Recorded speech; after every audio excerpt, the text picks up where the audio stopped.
According to the Noahide textbooks, it is appropriate for the Noahide, the God-fearing non-Jew who accepts the Torah.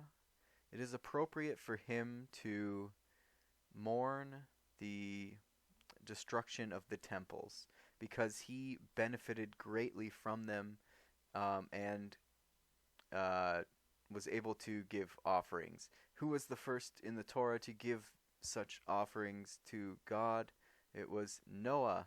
And I couldn't help but notice how many times Nun Chet, this combination Nun Chet, exists in the 5 chapters of Lamentations, which is read on Tisha B'Av. So you can find it a lot in the first chapter alone, and 25 times in the entire text of 5 chapters. But like I said, many times in the first chapter, as you see here.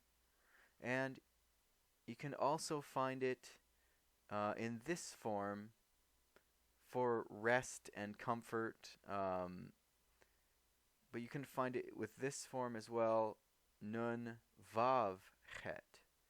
As you can see here, found no rest. This always refers to rest or comfort. So Nun Vav Chet is another way of spelling or saying Noah's name, like Noah. But this verse should remind you of Noah as well. Judah has gone into exile because of misery and harsh oppression. When she settled among the nations, she found no rest. All her pursuers overtook her in the narrow places. And we see here, but the dove could not find a resting place for its foot, or could not find rest for its foot, and returned to him to the ark, for there was water all over the earth. So putting out his hand, he took it in to the ark with him.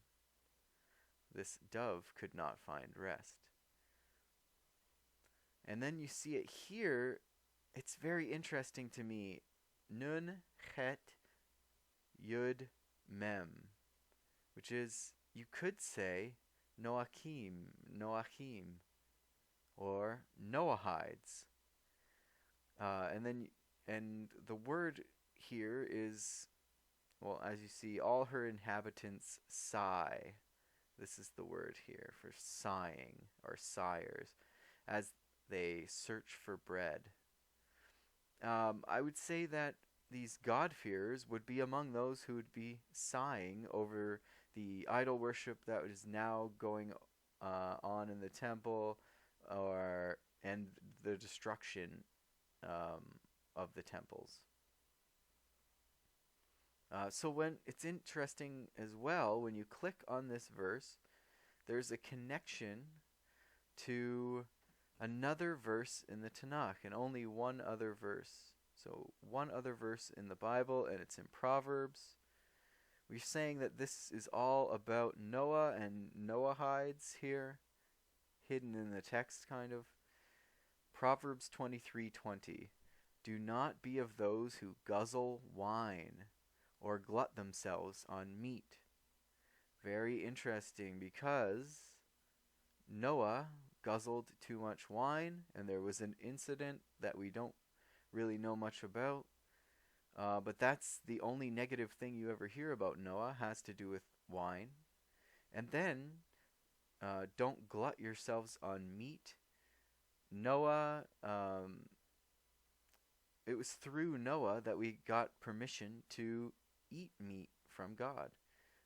It wasn't until Noah that man had permission to eat meat, which meant that there was another extra law, that you couldn't tear a limb from a living animal. So you can't take meat off of an animal while it's alive. Interesting, just all these connections to Noah and Noahides.